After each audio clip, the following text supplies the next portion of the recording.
안녕하세요. 여러분하고 AFPK 합격전략 OT를 함께하는 최동진 교수입니다.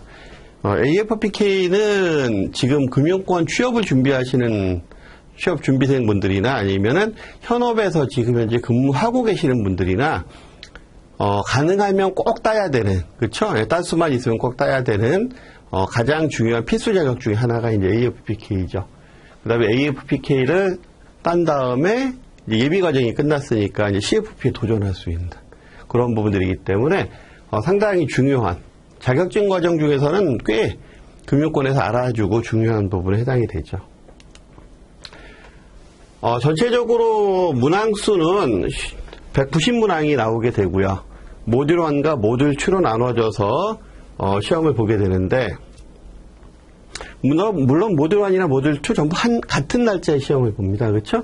다른 날짜에 시험을 보는 건 아니고 7과목에 해당되는 부분으로 나눠져 있고요. 7과목에 해당되는 각각의 부분들에 대해서 실질적으로 재무설계 개론과 재무설계 직업윤리, 요거는 한 파트로 해서 요게 한 과목으로 해서 시험 출제가 되고요. 그리고 은퇴설계가 30문항, 부동산 설계가 25문항, 상속이 25문항, 위험관리와 보험설계가 30문항, 투자설계 30문항, 세금설계 30문항 해서 총 190문항으로 이루어져 있습니다. 재무설계 개론과 재무설계 직업윤리와 관련해서는 파이낸셜 플래닝 프로세서라고 해서 저희가 이제 학습을 통해서 배우게 되면 6단계 프로세서 과정이 나오죠. 그 6단계 프로세서 과정을 이 가장 이제 출제 비중이 높은 과정이고요. 그 다음에 재무 지표 분석, 그래서 자산부채 상태표나 현금 흐름표와 관련돼서는 그 안에 자산이 뭔지, 그 다음에 현금 흐름표는 어떤 내용이 있는지, 그리고 재무비율 분석을 어떻게 해야 되는지에 대한 각각의 부분들이 출제 비중 높게 나옵니다. 소비자 신용과 개인 신용 관리 부분에서는 소비자 신용과 관련해서는 소비자에 대해서 우리가 신용을 어떻게 관리해야 되느냐에 따라서 상당히 삶이 달라질 수 있잖아요. 그렇기 때문에 신용 관리, 그 다음에 연체가 되거나 이렇게 해서 신용불량으로 올라가게 되면은 그 신용불량으로 올라갔을 때 다시 해지해야 되는 부분이 발생하게 되는데, 우리 교재 안에서는 그 신용불량자로 등록됐을 때 조건과 해지됐을 때의 조건에 대한 각각 학습들을 하게 되죠. 그다음 소비자 금융과 관련해서는 개인 대출이 이제 저희 교재 쪽에서는 개인 프레딩이니까 나오게 되는데, 해당되는 부분에 뭐 주택자금이라든가 또는 생활자금이라든가 또는 자동차, 학자금 이런 부분에 대한 세부적인 부분과 더불어서 요즘에 많이 얘기하는 LTV, 뭐 그다음 DTI 뭐 이런 형태들의 각각의 대출과 관련돼서 우리가 알아둬야 될 금융기관으로서 알아둬야 될 내용들이 이제 상당 부분 많이 나오게 되고요. 해당되는 각각의 파트들에 대한 문제들은 골고루 나옵니다. 문항수 자체가 골고루 나오고, 좀 집중해서 나오는 부분은 파이낸셜 플래닝 부분, 그 다음에 재무비율 분석 쪽에서, 그 다음에 예산과 관련되는 얘기들, 이런 부분들이 조금은 더 신경 써서 봐야 된다.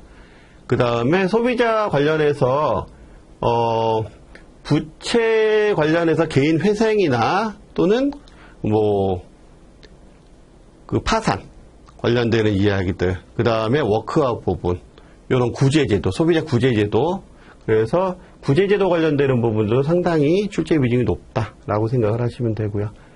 직업윤리와 관련되는 부분에 있어서는 6단계 프로세싱과 관련되는 내용이 또 많이 또 같이 나오게 되고, 그 다음에 직업윤리 관련해서는 징계 규정, 그 다음에 상표를 어떻게 사용해야 되느냐는 표장에 관련되는 이야기들이 많이 출제가 되죠.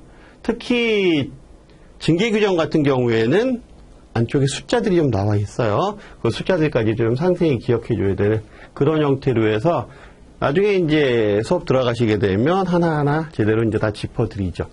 은퇴설계와 관련돼서는 은퇴설계의 개요, 은퇴설계가 뭐냐라는 부분에 있어서는 은퇴설계는 간단히 얘기하면 저출산 고령화, 그다음 금융환경의 변화, 경제환경의 변화에 의해서 조기 퇴직이나 또는 수명이 길어져서 오래 사셔야 되는 부분이 생겼을 때, 퇴직 이후에 삶이 길어졌을 때 어떻게 잘 그 삶을 뿌려나가게 해드릴 것이냐라고 하는 부분이 은퇴설계 개요 쪽에서 나오는 얘기고요. 그러다 보면은 공적연금, 즉 국민연금이나 국민연금이나 공무원연금, 뭐 사학연금, 군인연금 같은 연금에 대한 이야기, 그다음 퇴직금과 관련되는 기업연금, 즉 퇴직연금에 대한 이야기, 그리고 공적연금과 개인연금, 퇴직연금만 가지고서는 우리가 삶을 제대로 꾸려나갈 수 없으니까 스스로 준비해야 되는 부분이 있거든요.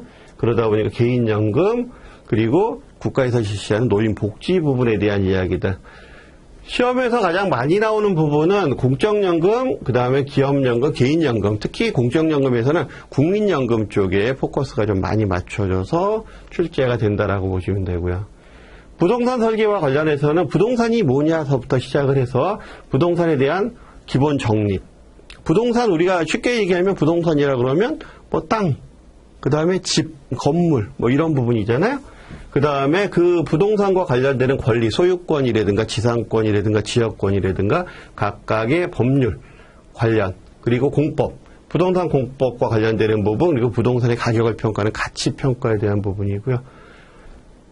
문항에서는 권리와 권리 및 법률 관계 쪽에 대한 문항이 좀 많이 출제가 되는 부분이고요. 공법과 관련되는 문제는 늘 나오는 부분이니까. 그 다음에 가치 평가와 관련되는 부분은 내용이 읽어보면은 처음 접하는 내용이긴 하지만 어렵지는 않을 거예요. 그럼에도 불구하고 필요한 부분들을 짚어드릴 거기 때문에 그 부분만 좀 잘 하시면 문제가 없을 것 같고요. 상속 설계와 관련해서는 상속 및 사업 승계와 관련되는 이야기. 사망하신 분을 피상속인이라고 얘기하는데 그 피상속인이 사망하셨을 경우에 상속인에게 재산이 넘어가 줘야 되잖아요. 그렇죠? 그랬을 때 재산이 넘어갈 때 재산의 분할이 있었을 때 좀 편안하게 분할할 수 있는, 그래서 만약에 유언을 해줬다라고 하게 되면 문제가 안 되겠지만 유언이 없었다라고 얘기했을 때는 자손들 간에 상속재산에 대한 분쟁이 발생할 수도 있기 때문에 그래서 법에서는 법정 상속 비율이라는 걸 또 지정을 해놨거든요. 근데 그것만 갖고는 또 해결이 안 되니까 여러 가지 법적인 제도적인 장치들이 마련해놓고 있는데 그런 부분들로 해서 상속에 대한 개요, 그 다음에 상속재산의 분할과 유언, 그리고 상속증여세, 상속세와 증여세 관련되는 내용.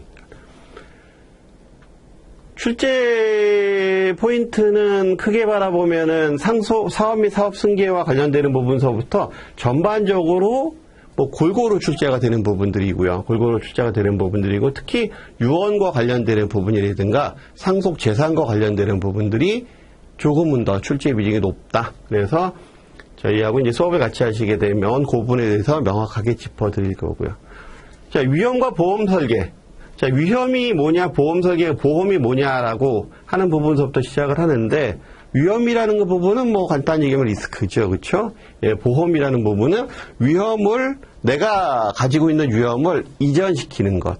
내가 가지고 있는 위험을 보험회사로 이전시켜서 내가 조금은 더 편안한 삶을 살 수 있게 하는 그런 부분들이 이제 보험 설계에 해당하는 부분인데 보험 설계, 보험에 대한 기초, 그리고 보험 관련 법규, 그 다음에 약관, 보험 상품, 보험 세제에 대한 각각의 내용들이 출제가 됩니다.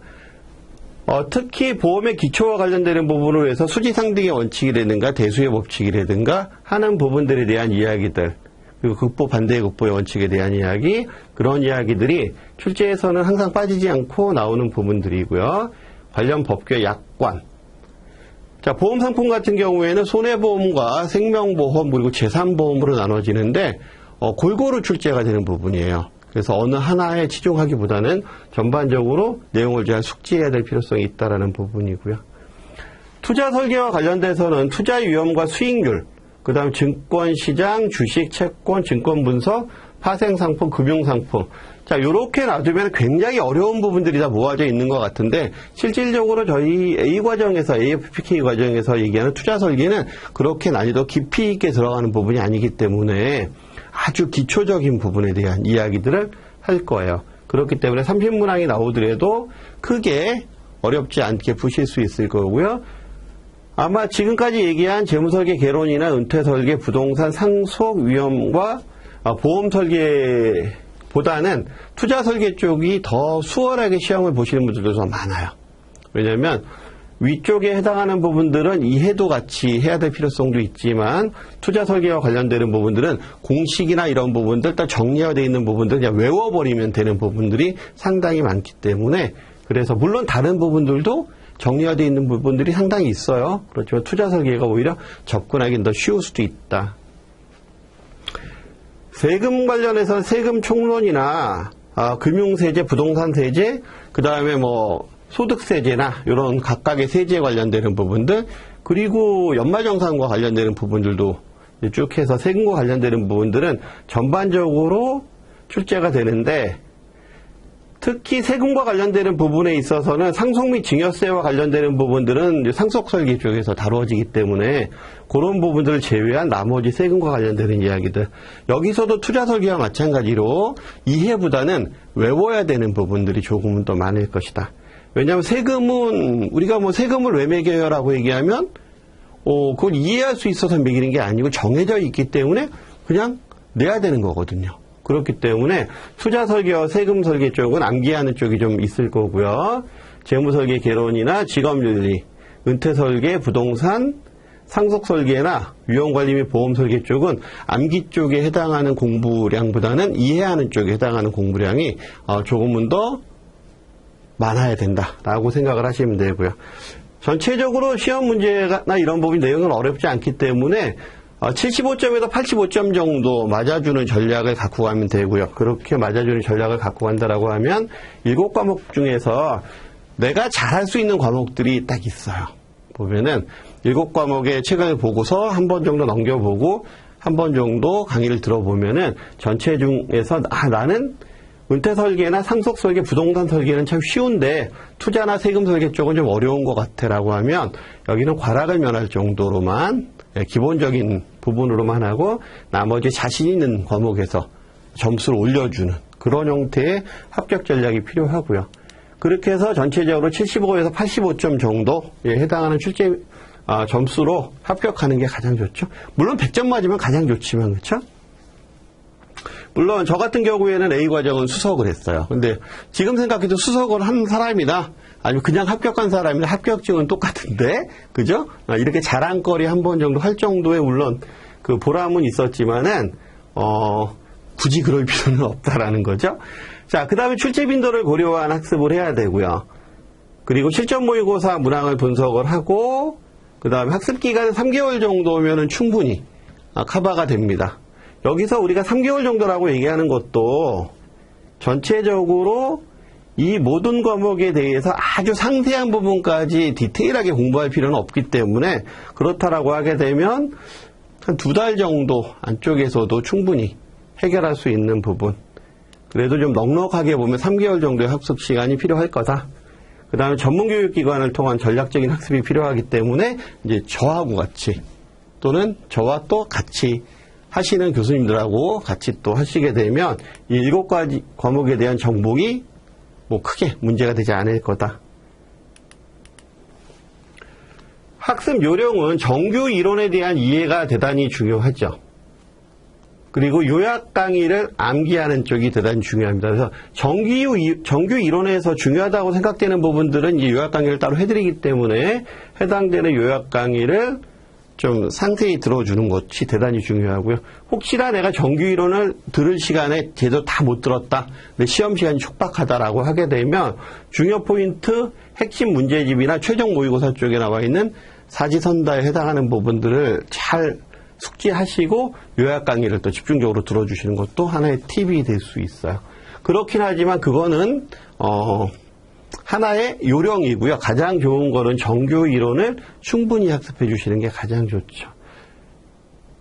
그리고 핵심 문제집에서 나와 있는 문제들은 그 핵심 문제 풀 때 나중에 이제 저희들이 또 설명을 드리겠지만 문제와 답이 나와 있는데 사지선다에 나와 있는 부분 4가지 중에서 답만 하나 딱 골라서 그것만 기억하는 게 아니고 사지선다 자체 4가지 전부를 이해하고 그 다음에 그 사이에 어떤 게 나오더라도 충분히 풀 수 있게 연습하시는 게 대단히 중요하거든요. 그런 부분들은 이제 학습과 더불어서 같이 얘기를 할 거고요. 그다음에 최종 모의고사, 시험 보기 직전에 최종 모의고사는 꼭 타이머 켜놓고 그 다음에 문항을 풀어보시는 부분이 필요할 겁니다. 타이머를 틀어서 풀어야 되는 이유는 190문항에 해당하는 부분을 나눠서 보기 때문에 기본적으로 봤을 때 문항수가 대단히 많죠. 작은 문항수는 아닙니다. 그렇기 때문에 그리고 마킹도 해야 되고 그 다음에 내가 잘 풀었는지 점검도 한번 해봐야 되잖아요. 그렇죠? 그렇다라고 하게 되면 시간 안배도 상당히 중요하다. 예, 시간이 부족해서 못 풀고 그냥 다 찍고 나오면 그것도 안타깝잖아요. 그렇죠? 그런 부분들로 해서 학습을 하면 좋다. 그래서 기본적으로 다시 한번 말씀드리면 정규 이론이 듣는 게 가장 중요하고요. 그 다음에 요약 강의는 꼭 빼놓지 말고 들으시고 도저히 시간이 안 될 것 같다라고 하면 요약 강의라도 들으셔야 되고요. 핵심 문제집과 최종 모의고사 관련되는 부분들은 답안지 밑에 가리고 그렇죠? 해답이 나와 있으니까 답 가리고 꼭 풀어보시는데 여기서도 한 가지 요령이 있는 게 문제집을 직접 거기서 체크하시는 것보다는 뭐 내가 따로 연습지 같은 거 갖고서 문제를 풀어서 거기다 답을 쓰고 문항을 맞춰보는 그런 형태로 해야지 한 번 문제집 풀고 또 다시 써먹을 수 있잖아요. 그렇죠? 거기다 직접 표시해버리게 되면 그 다음서부터는 그냥 보고 하는 것뿐이 안 되기 때문에 그런 형태로 하시면 된다. 그래서 전체적으로 AFPK 시험을 어떻게 보는 게 가장 좋으신지에 대한 시험 전략에 대해서 간단히 말씀을 드렸고요. 가장 중요한 거는 교재를 많이 읽어보는 거예요.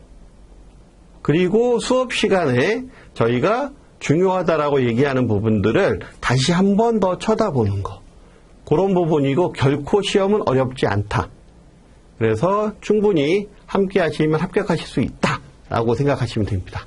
자, 그러면 합격 전략에 대한 OT를 여기서 마치겠습니다. 수고하셨습니다.